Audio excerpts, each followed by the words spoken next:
Good morning, Amiee. How are you doing today? Good morning, Alexis. I am riding the waves. How are you? Good. Yeah, we are right on the edge of moving into Pisces season. So we're recording this on February 17th, and tomorrow, February 18th, the sun enters Pisces. So we're right on the edge of moving into Pisces season, that transition. Yeah, and I'm excited to dive into Pisces season and everything that is to come for the month. Yes, the moving into the vapor, the misty allness of Pisces season, and really feeling it. And we're in the waves. We're still in the energy of this big Leo full moon that was yesterday. Yes. Yeah. So just where we are now, as you know, we're entering Pisces season. We just had that full moon you mentioned, full moon in Leo. And it was a big one. It also, I was realizing the new moon in Leo was on Lionsgate. And so that always adds extra energy, right, to that full moon. And that was just for that year, right? That's just for this particular full moon in Leo. So we had that. And also was the same day that Venus and Mars had their conjunction.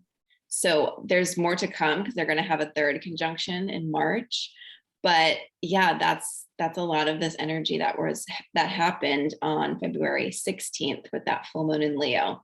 So yeah, we're definitely in a lot of, feels like it's bringing to the surface like a lot of these deep desires and these things that want to be created for the year. When we talk about the year of 2022, we did our overall forecast for the year, and one of the big themes was Jupiter and Neptune in Pisces.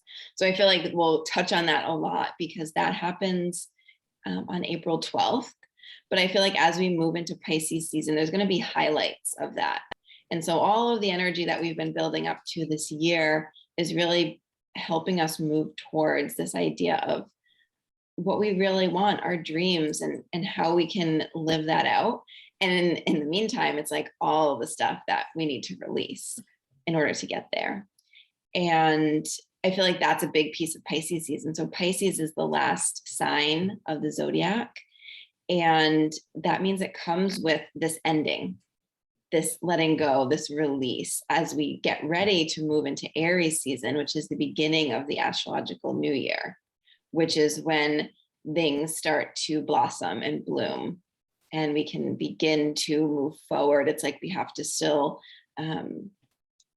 before we can do that, we have to release and shed the things that don't work. So I feel like Pisces season always every year comes with a lot of releasing just because it's the end of the year. Astrologically. And then, yeah, there's a lot of other pieces that we'll touch on. And I feel like because we have Jupiter and Neptune, who are the two rulers of Pisces in Pisces right now, as we move through all of Pisces season, there's going to be a lot of things that get activated, kind of pointing us towards that conjunction that comes. And then knowing that we have the whole year of unfolding because Jupiter moves into Aries and then moves back into Pisces towards the end of the year. So that's kind of an overall picture because I feel like we're going to touch on a lot of those things as we move through Pisces season. So yeah, that's kind of that overall picture as we move forward for the month. Yeah, encouragement to visit with episode 29 throughout 2022 because episode 29 is our 2022 forecast. And we really took the time to dive into things like the Jupiter-Neptune conjunction and the Uranus-North Node conjunction, which will happen later in the year, and to dive into some of these bigger aspects that are overall themes that are going to carry us through, including the US Pluto return, which we are definitely feeling the energy of that, which happens like the first hit is next week. So should we dive into the aspects? Yeah, let's dive in. So we mentioned that on February 18th, the sun enters Pisces. So that will be there. The sun will be in Pisces for the whole month. And I feel like as the sun moves through, it gets to illuminate different pieces of Pisces, right? So we'll get to we'll feel into later in the season. The sun will meet up with Jupiter and Neptune, and then move out of Pisces. So that's the whole year. We're just getting highlights. I feel like definitely this almost preview of what's to come in April is how it feels as the sun moves through. It's like kind of spotlighting different areas for us. Yeah. And we're in, because we're a day past the full moon, we've got the releasing energy of Pisces plus the releasing energy of this waning moon, with the sun spotlighting, like, is this really what you want to carry forward? Is this how you want to move into this next stage of life? Because you can feel how big this shift is. And I know I've certainly seen it with clients. I've seen it in my private life. Like people are feeling it on a really deep level, even if they're not conscious of, well, this is what I'm feeling. I can tick, tick, tick these boxes. There is a feeling of what are we ready to shed? What are we ready to let go of? And this first couple of weeks of Pisces season, with that Pisces energy, with the waning moon coming in, as we move towards the new moon, happening in a couple of weeks, it just feels so like a spotlight on, do you want to keep this? Is this something you want to keep in your backpack and carry forward with you? Yeah. Yeah. And I feel like there can often come a frustration of like, I just want to be here. Like, I just want to be, and that's such a human thing of like always having our eyes ahead. And I feel like that's bringing us really into the present. Like, it's really, because we have to just be with what is. It's also, Pisces is a water sign, so bringing up the different emotions that are coming, and the connection to our intuition, and just being really present with what is, because there's a lot, and there always is, but there's a lot to just shed. And that's beautiful. Like, we need that, right? Like, when you don't, like, after a good cry, you feel good, right? Like, you need to go through these cycles. And so it's just another piece of the cycle, even though, culturally it's like productivity and moving forward and like, yes, all that stuff. And that's not the whole cycle, right? So it's really like embracing and just being okay with where you are right now. And I feel like Pisces season really kind of forces us to do that, because it's really going to show us all of the things that we're needing to release. And that's good. That's beautiful. And we need that. And so I think it's just really taking that time to be present and with what is. Mm-hmm. Yeah. To bring your discernment to the nuances of, does this thing feel uncomfortable because I need to move through it to get to the gift on the other side? Or does this thing feel uncomfortable because I don't need to carry it around anymore? And it's like really honing our discernment, which can be hard in Pisces, because it is, Pisces is a water sign. It is a mutable water sign, and Pisces is vapor and mist. It's foggy. It's water in the air, where it's just everywhere. Like, if Cancer is the ocean and Scorpio is fiery water, or even I've heard, Scorpio referred to as cold water, like frozen water. It's deep and frozen. It's like, glacier level frozen. Pisces becomes our water in the air. It's vapor. I was talking to a woman last night who was telling me that she had a dream that she was swimming through the air. And she's like, I just don't understand it. She's like, I get it. We're in Aquarius season. And I was like, and we're going into Pisces season, which is vapor and water, like airborne water. So there's that. It's a very diffuse, like when I think about vapor, you watch it come up and it just kind of becomes part of the air. So there is a real interconnection with Pisces. And what do you value enough, like the discernment, what do you value enough to take forward with you as we move into this next stage, as we move into this next shift? And oftentimes, even with the things we feel resistance to, going into them and going through them does result in a shedding of the heavy stuff, so we can just hold the gift. Yeah. And I think another piece to mention with Pisces is there can often come this wanting to numb out, this wanting to, use substances or TV or whatever, like kind of Sleep. whatever a comfort blanket is, which is okay in small doses, but it's like during Pisces season, especially as we move towards this Jupiter-Neptune conjunction, is really just being aware of where you are numbing out and where you're wanting to kind of escape. And again, tiny doses of that is okay, but just being aware of it, because I think if you're just doing all of that and you're doing just mostly numbing out, you're going to miss the beauty of what really wants to be born in the next few months and this year. So that's another piece of Pisces season that I think can really come to the surface, and it can come to the surface to help us see, like, oh, this is something that you do to numb out, whether you're aware of it or maybe it comes a little louder. So that's something to definitely be aware of too throughout Pisces season. I feel like throughout the year, because we have that Jupiter Neptune piece with Pisces this year. Yeah, it feels like a really Pisces feels like it's like an umbrella. We're in a Pisces year. When we're entering Pisces season, it feels like we're in a Pisces year with Jupiter there expanding it. And that diffusion is really our ability to see how interconnected we are, because Pisces is about our interconnection and moving like past this 3D level where I live in my little house with my little family and we can somehow stay separate. Pisces and Jupiter in Pisces with Neptune hanging out there really feels like there is an ask for us again to step into the deep mystical truth of our interconnection.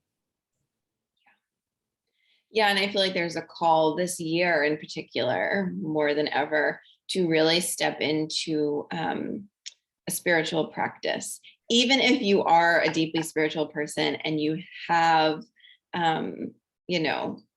things that you do and practices and meditations, or if you don't, there's a call to step in and to, right. And when I say that, it's finding your way, what's good for you, but in some way connecting to really ultimately, I talk about meditation as creating space for yourself. Right. And however that looks, there's all different types of meditation, but I think there's really a call this year and to explore, like to also have fun, like just try different things to, have these different experiences. But I think there's a big call this year. And so particularly in Pisces season, an invitation to either step into or deepen or try something new in your spiritual or meditation practice. I love that. That's a great suggestion. Yeah. I love that. So as we move into Pisces season, we have the Pluto return for the US. And the date is debatable. And we've been in this because Pluto is such a slow mover. We've been in this for a few years. But one of the dates that they're holding, because things shift and it's such a long cycle, but one of the dates that is being held as the date of the Pluto return for the US is February 22nd, which also is 2/22/22. So regardless of if that's the actual date, there's a potency in that date anyway.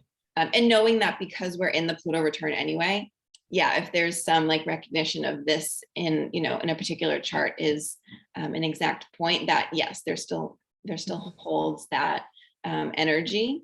And so it's the first Pluto return for the US, right? We're a little baby country having our first Pluto return, and humans don't get to experience a Pluto return. So you know, places and, structures and things that reign for a long time get to have a Pluto return. So the US is having their first Pluto return this month. And so I think you can feel that. I think you can kind of see there definitely feels like there's an energetic division, and also there's political division, and there's all these pieces. So I think that's just another piece that's going to really flavor a lot of the year. I mean, it has been flavoring the past few years, but I think it's just getting louder. So that, I'm holding one of the dates as February 22nd as that Pluto return date. Which I think is perfect. Pluto is a slow mover. It's a 246 to 248 year cycle. And it's not only the US's first Pluto return. Because of when Pluto was discovered, we can look back and see the Pluto returns of past civilizations. But this is the first Pluto return that is being met with any level of consciousness that it is a Pluto return. So that feels to me like Pluto is change and transformation. So how do we actually catch the energy of this change and transformation and ride it rather than allowing it to swamp us? Because it can swamp us. And yeah, Pluto is death and money and wealth and the unknown and transformation. Pluto is also this big, deep energy that wants everything. It wants all of the pieces. Because when we have all of the pieces, we can transform from a place that is gonna, words just flew out of my head. Help me out, Alexis. Pick them out of the cosmos here. Help me out. When we have all the pieces, we know which pieces we want to carry with us through a transformation. I look at the structures, especially here in the United States where we live, that are struggling right now. And for me personally, those structures can fall. I want the people to be moving through this in a higher way. Because if it's the people, it's the human piece, the life piece that is what for me is of value. And so the structures and those pieces can fall away. And yeah, it's going to be uncomfortable. But how do we catch the energy of the change? Like I'm seeing a kite, which is interesting because I have a kite that I got out stuff to make repairs on. I'm seeing a kite and being able to catch the wind and launch that, to be able to catch the energy and enjoy the process. And even enjoying the process of it's the crying it out. Even enjoy the process of shedding stuff. And oftentimes we shed stuff and things rupture, and the rupture feels scary. And we come through and out the other side of the rupture and things are so much better. They're so much more spacious. Yeah. And I think one of the pieces with Pluto is fear can come up, because it is death. And there is that part of us like, oh my gosh, like I have no idea. This is really scary. But we have the choice. We can lean into the fear, or we can lean into, the trust. I think that's one thing that's coming is why meditation might be really important right now, because it's a trust in what we can't see yet. Right. And we don't know what's going to be, but when we can really just tune into ourselves and into that, the unseen and the unknown that does really have us, that, is holding us, that can help us move forward. Because it's really, you can feel that it's really easy to latch onto the fear. And, a lot of people are in that. And what I'm seeing is people creating new things, right? Like Pluto is also power. Mhm. And so I feel like it's taking your power back. And yes, there are many, terrible and scary things happening. And I'm also seeing a lot of beautiful things being created, Mhm. right? So it's kind of, where is your focus? And one of the pieces that came up when you were talking is, I heard someone say recently that things can be really confusing and hard and painful right before things open up and before that new, right? When you think about death and rebirth, like, yeah, there can be the pain and we have to go through that. And then what comes after is the birth. And you kind of have to go through the stages, but that, yeah, things can be scary and confusing and just, a little messy, especially right before the new opens. And so I'm seeing both. I'm seeing a lot of, the old falling away and a lot of the distorted power, kind of pieces. Mhm. And I'm seeing a lot of beautiful new things being created and people really saying, okay, this is, I can't change everything, Mhm. but I can do this. I can create new platforms. I can create new communities. I can create new ways of being. So there are really beautiful things coming out of this Pluto return. And I think that's one of the things to hold on to rather than holding on to the fear. And if Mhm. pieces are there, of course, like we have to Yeah. move through what is really coming up for us and acknowledge that. But I think that's another piece too, of leaning into the really beautiful things that are being created. And leaning into each other. Like, we're all human. We are all in this together. And yeah, there's this divide, especially, I'm going to speak as a citizen of the United States. There is a divide here, and it's an energetic divide. It's a very physical, real, three-dimensional divide. And Pisces season is about unity. Like, I just keep coming back to this Pisces umbrella and this ask for unity. I know, and I know I'm not the only one. There were a lot of us that started working with COVID, coronavirus energetically back in 2020. And when I energetically just tap into the energy of her, I'm going to go down a weird rabbit hole and y'all can ignore me if you want, but I'm just going there because it's pushing at me. When I work with coronavirus energetically, she is a green-skinned woman in a purple, like, hooded cloak thing. And she was pregnant for quite a while, pre-Delta. She hasn't been pregnant since Delta. And we gathered for a weekend with one of our teachers. Alexis was there. And on the altar was this picture of a green-skinned woman in a purple cloak. And I got so excited. I was like, you've got coronavirus on your altar. And it was a South American artist. And the painting, the piece of art was labeled Mary Magdalene. And I started feeling into coronavirus as Mary Magdalene. And Magdalene's message for me is unity. It's sacred union within ourselves of our divine self and our human self.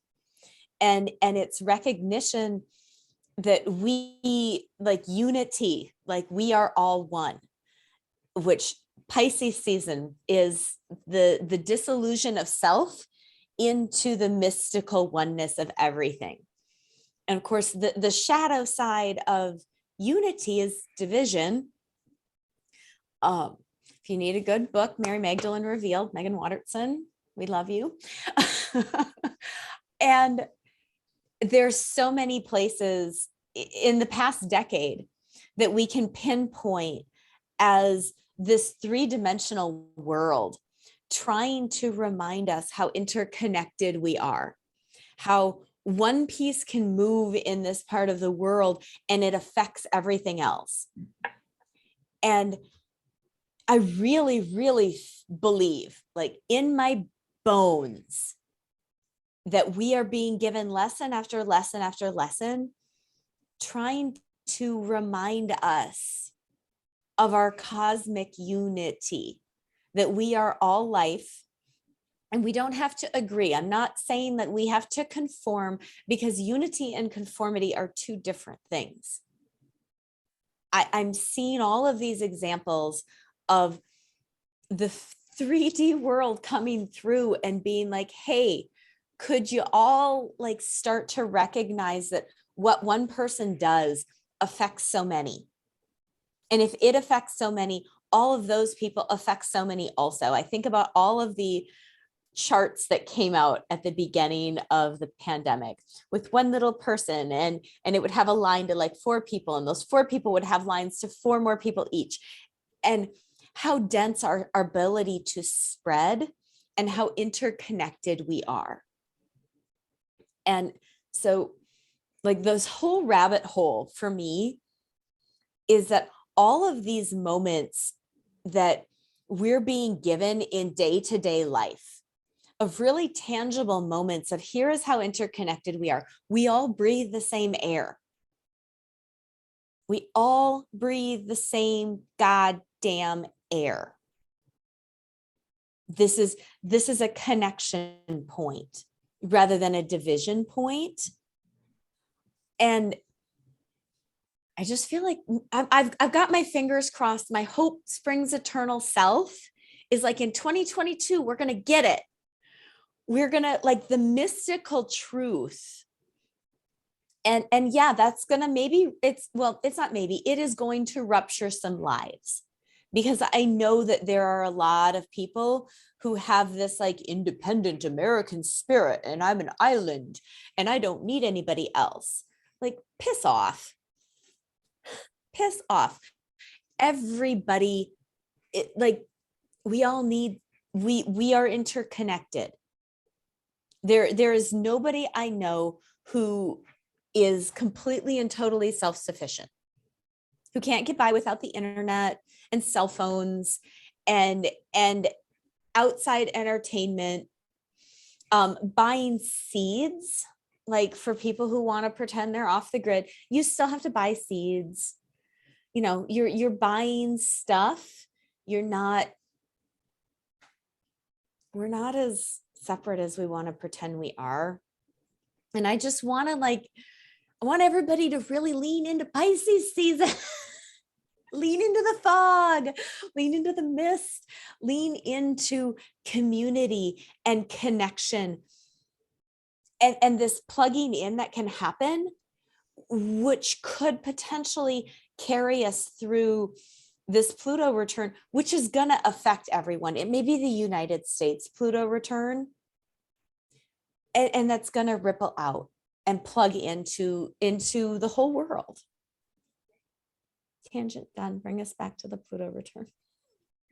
Yeah, well, a couple of pieces. I mean, one of the pieces is to remember that this is these are the year, we're talking about this date, but we've been in it for years. And I really feel like the start of the pandemic is when, we started to feel the Pluto return. And so we're going to be in it for a few more years.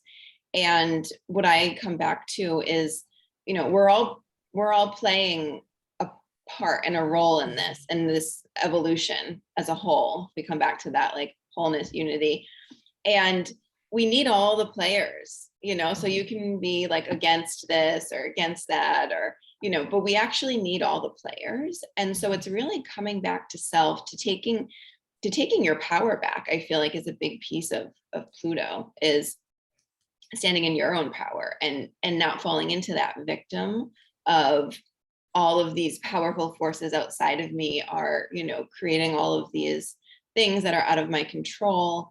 And the truth is that we really, and coming back to that Magdalene piece, like it's coming back to this piece of we are the utmost authority, and it doesn't matter, what the outside rules are telling us. And yes, we have to, we want to be, civil people, and we, doing the right thing. So I'm not talking about, just like going crazy, but just tuning into that authority, taking your power back and knowing that no matter what happens, everything is playing a role. The things that push your buttons, and the only thing that you can control is yourself.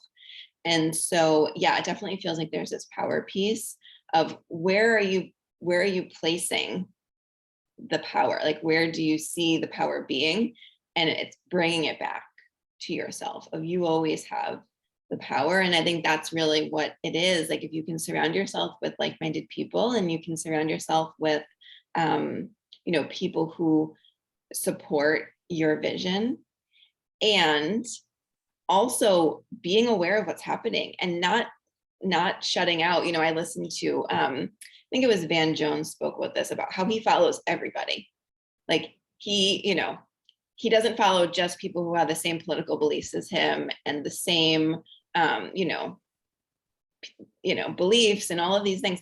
He follows everybody, even if they're really radical and out there, and even if they're very much opposed to what his beliefs are, he follows everybody. And I remember thinking, like, yeah, that's right. Because it's so easy to unfollow people and just like have and you have to know what's right for you. Again, I'm not saying that, but I just thought there was something very real and true in that. And that surround yourself with people who support you, right? And don't surround yourself with things that just continue to pull you off center, right? But also being open and aware to everybody's beliefs and ideas, because we're all playing a role in this very, complex game of evolution. And so that feels like a piece too, to remember that we're in this for years, we're going to be in this for more years, but it's just coming up now because of this, date that is seen as the date of the Pluto return. Which I love that the following everyone, because it is so important to have a lens and to be able to look at viewpoints other than the one that we may be going down this road, but our ability to learn and our ability to shift comes from our ability to be able to hear and take in new information. And yeah, a lot of it is not going to ring. But we don't build bridges, and we don't build connection, and we don't see the humanity of anyone else if we're not willing to listen to what they have to say. Because I really do believe there's a lot of fear driving things. Like, absolutely, there's lots of fear driving the bus. And that fear is being run because people are worried about their families and taking care of their families. And for so many, they see their way of life as how they take care of their families. I live in northern Minnesota. My son and I went up to northern Minnesota for just a little a weekend vacation a couple of years ago. And of course, mining in the boundary waters is a huge, huge issue here. And the small communities up there, mining is their livelihood, and it's what they know. And so while I was, as somebody who lives a nice, comfortable life in the city and doesn't have a job associated with mining, it was really offensive to me every time I saw a support line 3 sign. Because I don't personally believe we should be fracking, and I don't personally believe we should be wrecking the boundary waters. And talking to people and seeing it through their lens, they view it as a direct threat to their ability to provide for their families. It's about jobs and buying groceries, and being able to view it that way allows us to open up our problem solving ability. Okay, so if the problem is that you're supporting this so you can feed your family, what other alternatives can we come up with so you can meet these needs? And if we're not willing to listen to everybody, how are we going to problem solve? How are we going to innovate?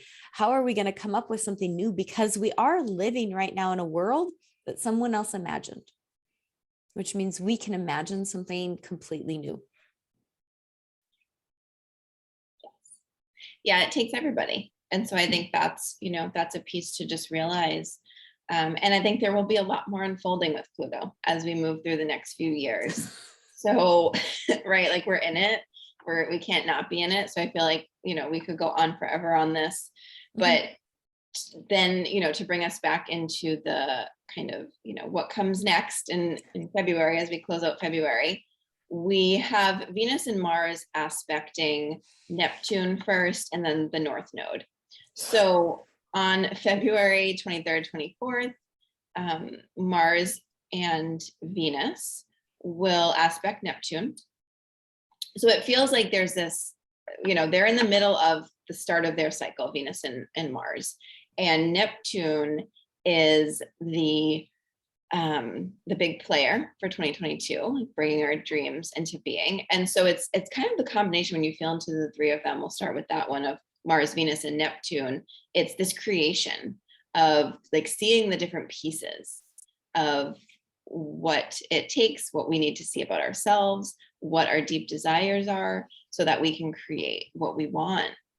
And so that happens first. And then on the 28th, so to close out February, Venus and Mars trine the North Node. So it feels like all of that, all of the themes that are coming up over these next few weeks, particularly with Venus and Mars, with this, this coming together. Also, relationships can be mirroring a lot to us during this time. But they're in an aspect to the North Node, which I feel like is just pointing us forward. It's pointing us where we want to be, to go. And it's not always comfortable, right? We talk about that, that death before the rebirth, like things can be a little uncomfortable. And, particularly I say, I use fear as an example, that fear is a marker of change, and fear is a marker of when you're on your edge and you're about to enter something new. So the North Node, I feel like, brings that, because yes, it is this, flag waving to where you want to go, but it often comes with discomfort. So realizing that too, that even though this is a beautiful aspect, it's not necessarily going to come without kind of the kicking and screaming that our egos like to bring. Mm-hmm. And keeping in mind that Mars is our ability to take action. He's going to kick us off. And what are you dreaming about that you want to move toward? And it doesn't need to be, I know all of the steps. Just, can you take action towards the next step? Can you value yourself? What is your self-esteem? Is your self-worth enough, Venus, to take an action towards your next step in your dream? So that action and that step is Mars, and that dream is Neptune. It's feeling good. I'm excited. Yeah. And the other piece that's coming with those is, just kind of touching on the Venus-Mars cycle. They had their first conjunction in July of 2021. Then we had a little bit of space, but they had their second conjunction February 16th, and they'll have their third conjunction in March, which we'll get to. So there's this, 3-point start to their cycle. If you think about it, it's like the new moon of the Venus-Mars cycle, but it's long, and it's been over these 3 different meetings, which doesn't happen every time. And so I also feel like it's really showing us, if we feel into Venus, who's the receptive and the ability to open and receive, and there's Mars, who is about taking action, and really like owning his desires. When those come together, it's like the balance, right? It can't all be about taking action.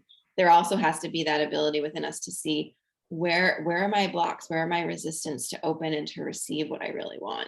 Because that sometimes is a big one that we don't see. It's all about like, well, what are the steps to get me there? So I feel like there's this lesson over all of those months of this balance within ourselves, of how can we both be open to receive and also take the actions, because you can't have one, right? You have to have both. You can't just be, okay, I'm just going to open and just be surrendered.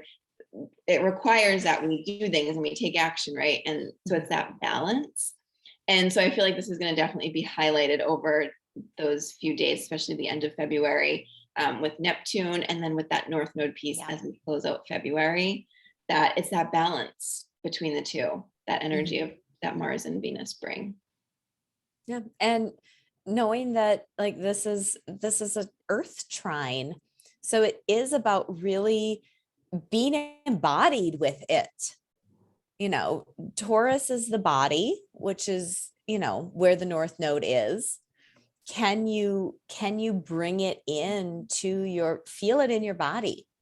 What does it feel like to receive, whether it's kind words, whether it's a loving touch? Can you soften and let it soak in rather than like blowing past it? Yeah. And I think a huge part of connecting to what you want is connecting to the feeling of it. So that is like, right, like you can dream up and have a vision board and have all these things, but if you don't connect into the feeling and connect to the feeling often, you're missing a point of like really being on that vibration in that embodied way.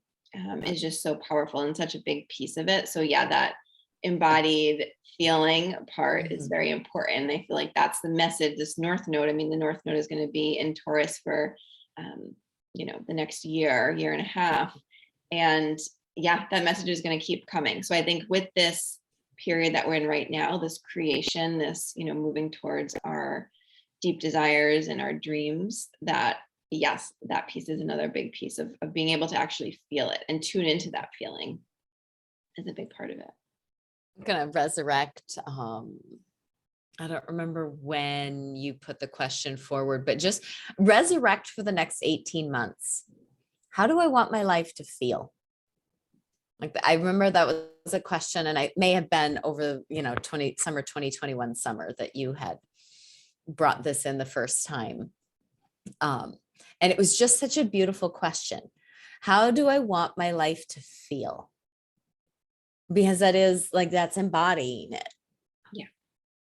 So I'm going to resurrect that, bring it back in, drop it in, put it on your altar, write it on a little card so you see it. So you're asking yourself that question with this North Node in Taurus, asking us, how do I want my life to feel? Because we're keeping in mind the South Node's over in Scorpio, which is where we're releasing and we're shedding from.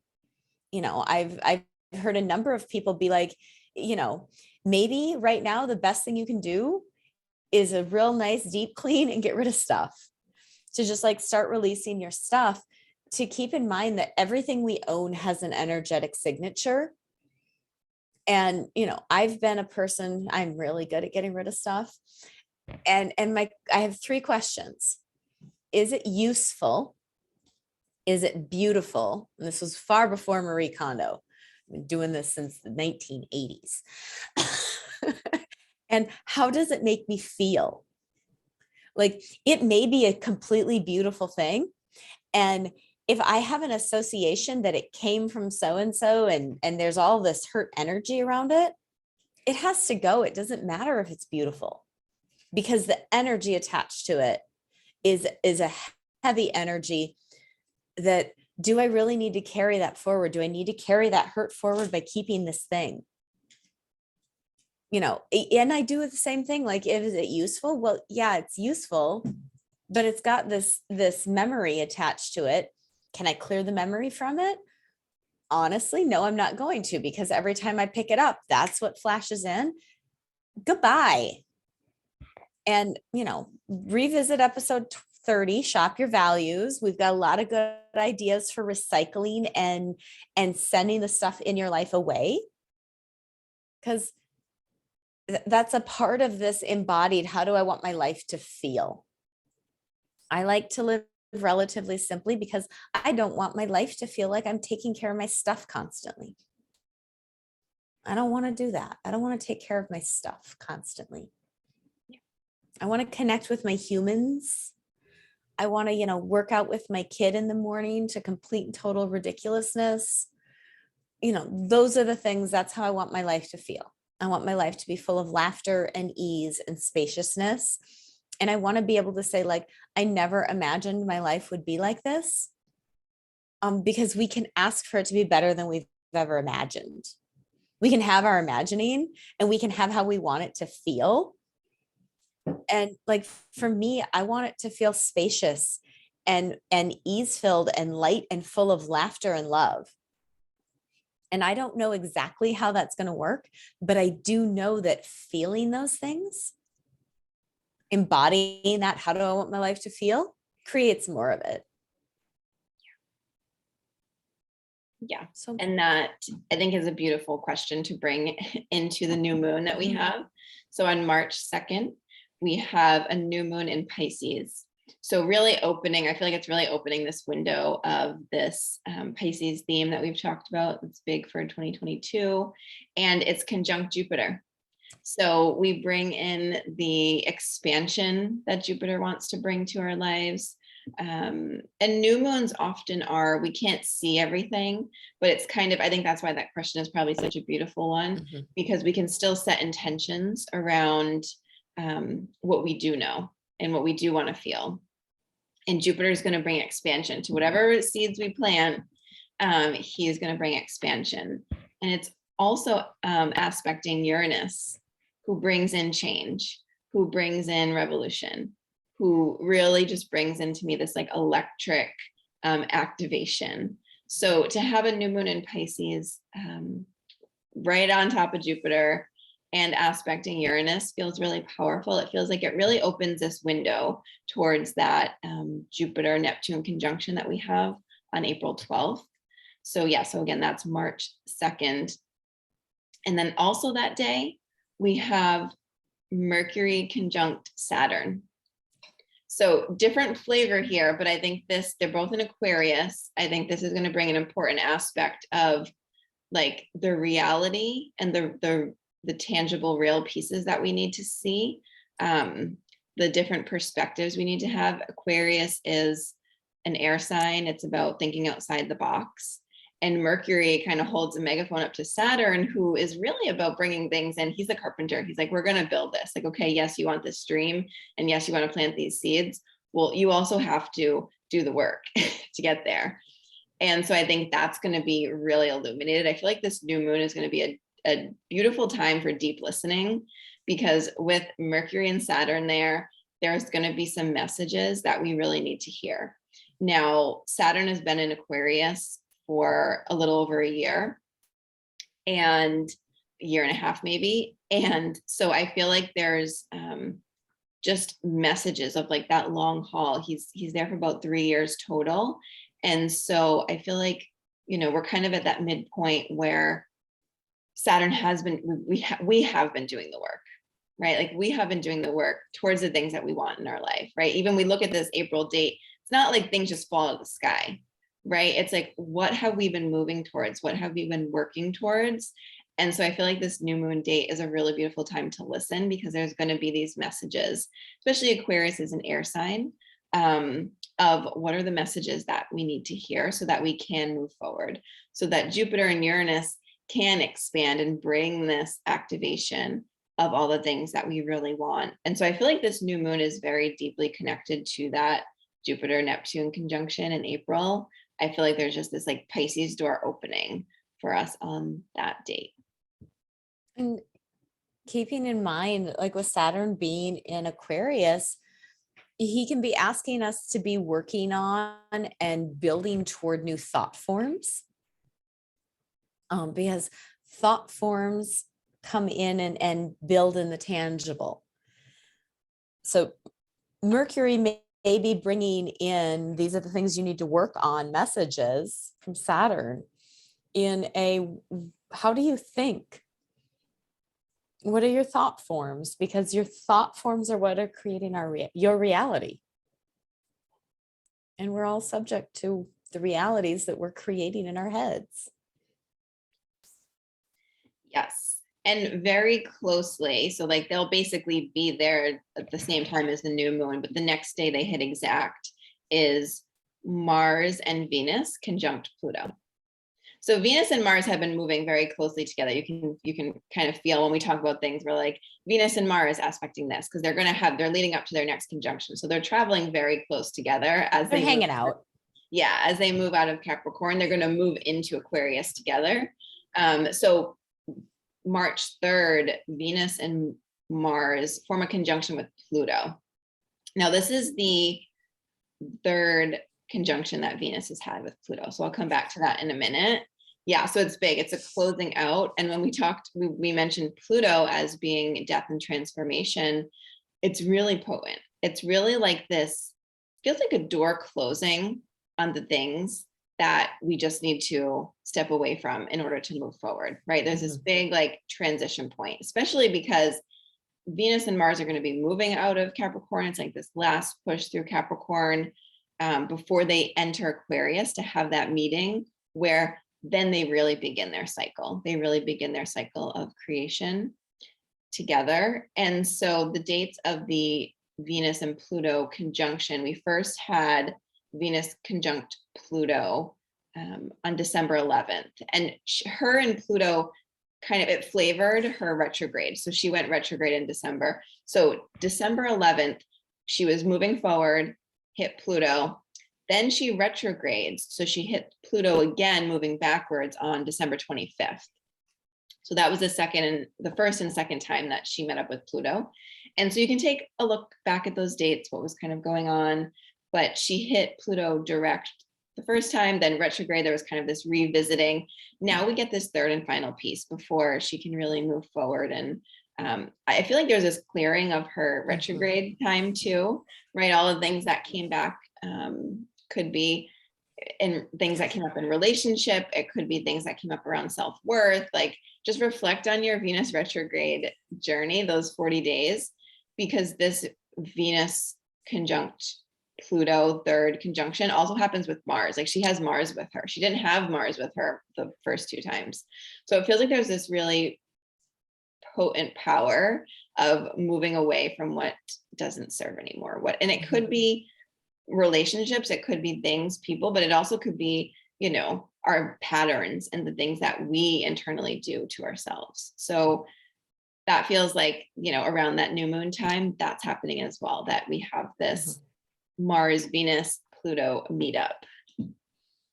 Yeah, which I love. I'm glad you brought in the because visit your journal, go back to December 11th, like read through and see what Venus's 40 days and 40 nights in the desert brought up for you. What was it like? Was there drama someplace that you're like, I'm done with this drama? Venus and Pluto meeting up, it's like time to close the door on it. Let that go, move on. Was there stuff going on in your job? Where was the stuff that was sticky in that, December 11th, moving to March 3rd, right? March 3rd. Is that right? This conjunction, yes. The third conjunction happens on March 3rd. Yeah. My head's holding numbers. Visit your journal. Look back at your calendar. What kind of things were you doing? Like however you track your life, so you can make a conscious commitment to taking action to move yourself forward. Because Pluto is also our values. So we've got these Venus bringing in our values and our self-worth, and Pluto, what things do we value? Take those with you. We've got it's like there's this theme going on that we're only going to carry forward what we really want. Yeah, there's this big transition energy there.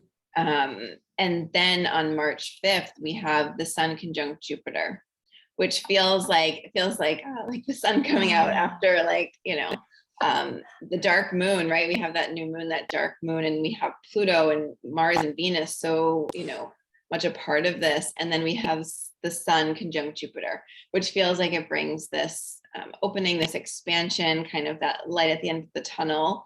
And it's showing us, it's reminding us the things that we really want, the things that are important to us, those feelings and the things we want to manifest in our life. feels like it's this really important reminder, like it's highlighting that, because we talk about, we keep coming back to this, but I think it's, just because this is Pisces season and it's an important piece, is like Jupiter is in Pisces for this year. He'll dip into Aries for a good portion, but he'll finish the year in Pisces as well. So he's bringing expansion to this area. So also look at that area of your chart. What planets do you have in Pisces? What house is Pisces for you? What is going on in Pisces? What is being expanded by Jupiter? And the sun only brings more illumination to this. It's a reminder of everything that we really want and what is possible. I think, you feel into Pisces and the infinite possibilities, and you feel into Jupiter and the boundlessness that he is. It's like, there is so much more than you know. And so I feel like that day just feels really good to me. That there's this, coming together, this illumination of all the possibilities, and a reminder of that, because we get so caught up in what we can see in the day to day. And so just, taking some time after that new moon, particularly around this sun conjunct Jupiter time, to like lean in and allow yourself to, remember those dreams and those deep desires that you have, because you have them for a reason, right? The reason you have those things and you want those things and you long for certain things is because they're pointing you towards something, like your soul telling you, like, here's a little, marker, because it's there for a reason. It's going to lead you towards where you want to go. Yeah. I get my whole thing. Get out your calendar, get out your scheduler, get out your phone, write it down on this date, dream big. Yeah. This is the dream big day. Like dream your dreams and be like, yes, I am claiming this dream, no matter how big it is, no matter, like, fucking claim that shit. Write it on your calendar. Dream big, big, big letters, big, bold, capital letters. Love that. Yeah, because the next day, March 6th, we have the third Venus-Mars conjunction. So they come together, they enter Aquarius together, and they join at 0 degrees of Aquarius, which is a really potent, it's a critical degree. And I mean, they move, like, they're very close. They move within minutes. But so Mars moves into Aquarius, 7 minutes later, Venus moves in, and then they meet up less than an hour later, and they have that third conjunction. So it feels like that, to have the sun and Jupiter will still be very close then. So it's like, this is all happening right around the same time. Is Venus and Mars are like, it's time. Like, it's time. This is their third conjunction. They started this cycle back in July. Then they had the second conjunction that we just had February 16th. And now they have this third and final conjunction. Like, they're like, it's time. Now we get to actually move through and open into our creations and move forward. And Aquarius is such a revolutionary, such a, bringing these big ideas and these big dreams too, into our awareness, that it feels like to have the sun and Jupiter and this Venus-Mars conjunction together is very potent. Like, it feels like there's this big expansion. And so to lean into the expansion, to lean into your dreams, because the doubts will come. I mean, as soon as you start having big dreams, all the doubts come up of all the reasons you can't, all the reasons why. Maybe we should put that off and like not think about that, because that's just, not realistic. It's not a time to be realistic. It's a time to lean into the expansion. Like, does this bring you expansion? Great. That's all really you need to feel. So yeah, that I'm really looking forward to this March 6th, third and final Venus-Mars conjunction. And the fact that it's at 0 degrees of Aquarius, just, there's a potency there. There is such a potency there. It's, I'm just still on the dream big, because I just think about all the people who are like, well, it's never been done. Okay, great. It's never been done. And history creates a really good map for us. But it's just a map, and maps are useful, but they're not true. And if we're just moving from a place of well, this is how it's always been. There's no innovation in that. And we need that innovation. It's so, so important. So dream big. Maybe write that over 2 days on your calendar. Yeah. And Aquarius is the sign of inventions. And, that idea that it's an idea first before it's a real thing. Mm-hmm. And right, like, yeah, it's never been done before because that's the whole point. Right? Like that's the whole point. And no one has ever walked your path before, right? Like it's all brand new to every single one of us. And so like when you lean into that and you can lean into this like inventive, revolutionary energy of Aquarius, it's like, oh, okay. Like none of us know what we're doing. None of us know what we're doing. Right. And so it's like dream big and like lean into the fact that like if you know how to get there, it's not a dream. Mm-hmm. Right. So don't worry about the details and the how, just believe in it and dream big and lean into the expansion and all of these things that we've been talking about. Yep. And yeah, allow yourself to be in that place because this period is just really potent. And as we move towards that Jupiter Neptune conjunction in April, like it depends, right? You have a choice. It depends on what you're focused on. If you just want to focus on, the doubt and the fact that it's not realistic and just you want to stay where you are, great, you'll stay where you are. And that's okay. Yep. Like there's good no for judgment. you. No judgment. Mm-hmm. And if you want to lean into the expansion and the, the possibilities, that's where you'll head, right? So it's all about where you put your focus. Grab the tiger by the tail. Yeah. It is the Chinese year of the tiger and it is a water tiger, but get what you want. Like if it is a dream, if it is a calling, if it lights you up and enlivens you and expands you, go and grab the tiger by the tail. Talk nicely to the tiger. Grab the tiger by the tail. Yes. And then a few days later, we have Mercury entering Pisces.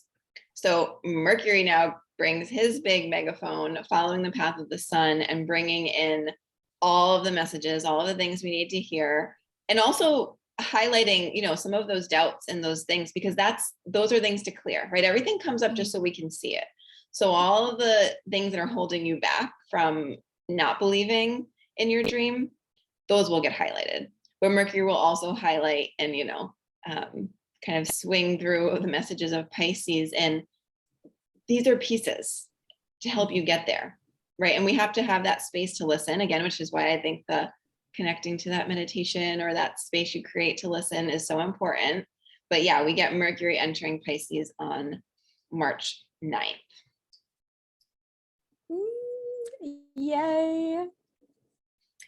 And then the next piece, so we talked about the sun and Jupiter, the sun meets up with Neptune on March 13th.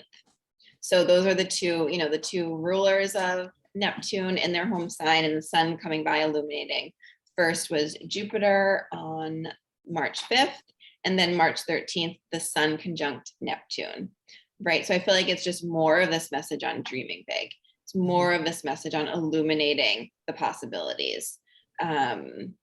Yeah, it's just more of that. And it happens at the degree where that Jupiter Neptune conjunction happens. So I feel like this is a really important day of like, and that's only a month away from that conjunction.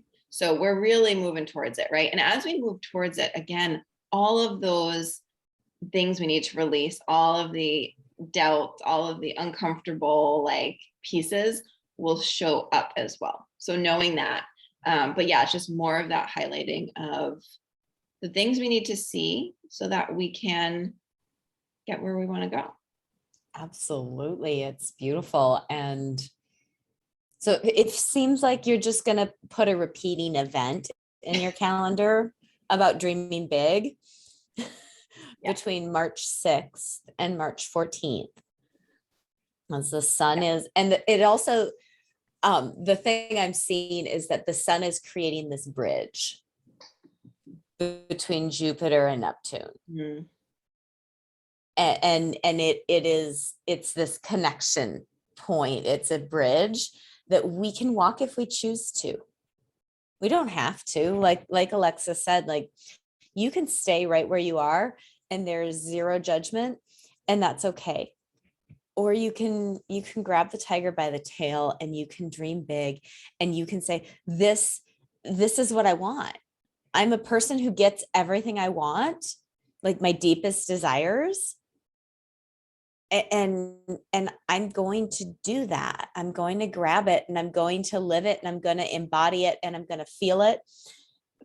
And yes, say yes to yourself. Yeah. I got to unplug this because I'm going to apologize right now to everybody who's like, we can't hear you, Amiee, if you don't have a microphone on. But my system cut out. So I'm going to have to do this the hard way. I'll talk loud. No worries. Yeah, but I agree with marking that on your calendar. The Jupiter Sun conjunction is March 5th. The Sun Neptune conjunction is March 13th. And knowing that, right, they'll also be on either side of this. So it's really that period. And yeah, I'm seeing it as like this rainbow of like all the possibilities of all the things of, right, like I love that arc. And yeah, and that in that arc, you get to be with your dream. You get to be with all the pieces. And it's okay if, because most likely it will, all of the, doubts and all of those other pieces will come up too. And so it's being with all of it, all the pieces, because knowing that all of that will help you get to where you want to go, right? It's not all, butterflies and rainbows. It's looking at all the pieces because it's the full spectrum. So yeah, that leads us to the full moon we have during Pisces season. So the full moon in Virgo is on March 18th, right at the end of Pisces season. And it's in a trine to Pluto. So Pluto keeps coming back around, kind of reminding us, but right there in Earth, they're in a trine, in a harmonious. What did you say? He wants us to know he's not done with us. Yes, he's not done with us. And yeah, full moon in Virgo, I mean, it really does feel to me like bringing things in, right? It's that channel, that priestess, that bringing the touching into spirit, bringing those possibilities into being, into reality. And to have Pluto there just feels deeply transformative. It feels deep. It feels like there's a depth to it. Yeah. Right. So that happens again, March 18th. We have that full moon in Virgo. There's a piece around meeting our doubts and recognizing that being able to meet our doubts and be like, hello, doubt, I see you. Thank you for the message. This is a stamina building exercise. This is soul stamina. Yeah. Because everybody has doubts. I've never met a person in my, ancient 44 years of life that does not have doubts. And how we meet our doubts, and if we choose whether or not to let our doubts smash us down or not, this is a soul stamina building exercise. So talking about this bridge, this rainbow that connects all of this, and then the depth of this Virgo moon. Meeting these things, being even willing, able to look at your doubts and be like, I have a doubt here. Being able to look at the things that scare us. All of these are stamina building pieces. These build our soul stamina. And it's not either or. It's not all rainbows and unicorns and fairies and new age bullshit. It's also the doubts and the fears and the things that scare us. Because when we hold both, when we can look at both, when we can see the unicorns and the fairies and all the new age bullshit, along with the shadow pieces, along with our doubt and the things that scare us, that's the stamina building that we really need to be able to achieve and lean into, whether it's achieving a ability to receive or whether it's achieving the ability to produce. Both matter. And we're building stamina towards holding both when we can hold both the light and the shadow. So it just feels like, you know, even knowing that if you just look at your doubt and see it, that's a soul stamina building step. When you can look at the doubt and you can see it and you can lean into it, there's another step. When you can decide, you know what, I'm not going to let that doubt rule shit, there's another big step. So these are steps towards building your stamina. Yeah. And I was just laughing at the words I used earlier of, I think I said it's not all butterflies and rainbows, but the butterfly came up again of like, yeah, it's not the, you know, people want to just look at the, you know, the light or like the full bloom or the, you know, butterfly with its beautiful wings. It's like, well, what did it take for the butterfly to get there? Right? It literally had to turn to goo in a cocoon, die to its old self to get there. And so to me, that also feels like a big part of Pluto and that transformation of it's all of it. And each stage is important and each stage is beautiful in its own way. And there's a lesson in each stage.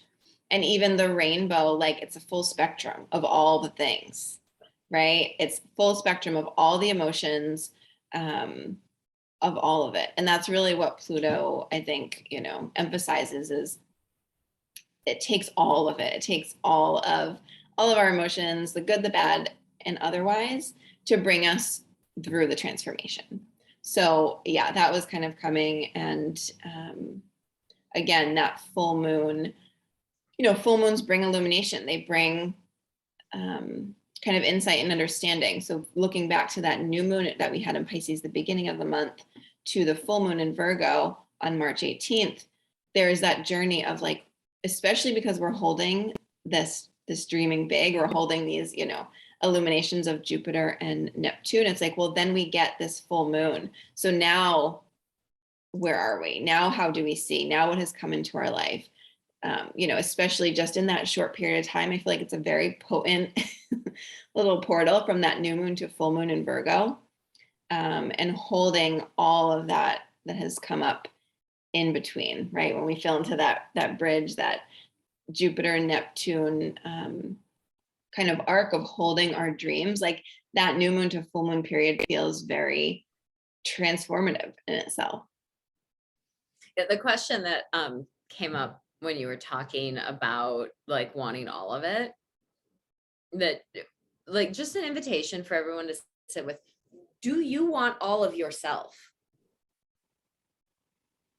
Like, do you want all that you have to offer yourself? Because that's really leaning into your own Pluto energy, is wanting all of yourself, wanting to see all of it, that full spectrum, back to that rainbow, the full spectrum. Do you want all of yourself? Yes. Yep. I love it. And then, yeah, March 19th. So just, you know, the very end, the last kind of big transit of Pisces season is Venus square Uranus. Now, Venus is in Aquarius, so her and Mars start to separate and, you know, go their separate ways and take action in their own ways. And Venus in Aquarius, they're in each other's home signs, Venus and Uranus. So Venus is in Aquarius, which Uranus rules, and Uranus is in Taurus, which Venus rules. So, right, you can feel this kind of in each other's home sign territory, like they're flip-flopped, and it's a square.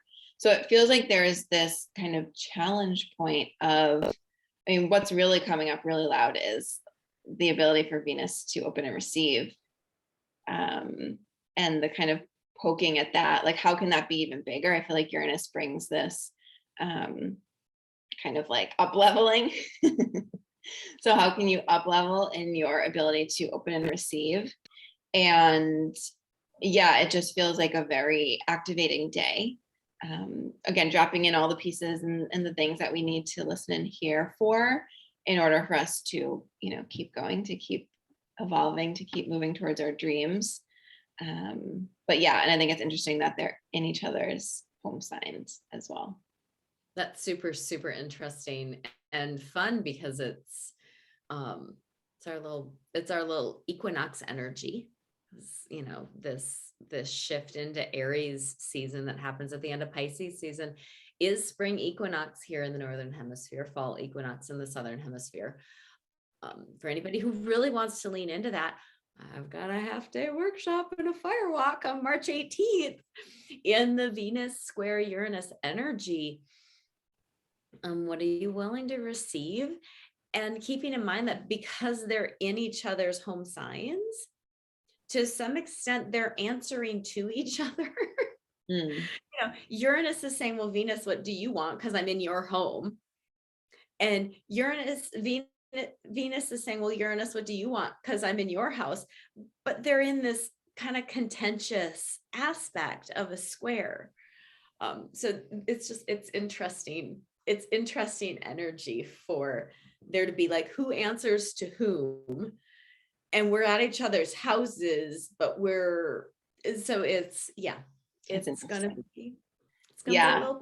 I'm seeing like Uranus like holding the like, okay, like we're up leveling, and especially because he's in Taurus, there is this embodiment piece, right? He's in Venus's home sign, and then there's this contention of the resistances to opening and the resistances to receive, right? And so there's this kind of conversation of like, we can up level, we can like get the things we want, and then it's kind of seeing the places where we hold ourselves back, where we hold those blocks and those pieces. So yeah, it feels like there's this conversation back and forth, which when you can feel into that, feels more helpful than to just be in the stuck like, no, I don't want to open. And right. So knowing that that's going on that day, and yeah, right before we enter Aries season feels like a piece of it, right? We have that full moon and this energy as we close out Pisces season, because then, yeah, on March 20th, we enter Aries season. We enter into this birthing of this new year and this new energy, right? That's the season where that Jupiter Neptune conjunction happens. So it feels like we have a lot of, stuff to see and to, sort through in Pisces season. And then, then we get to Aries season, which will be a whole different flavor. There's a lot it feels like things are moving fast right now and asking a lot of us, because it is. Feels that way because it is. That's for real. And yeah, happy Pisces season.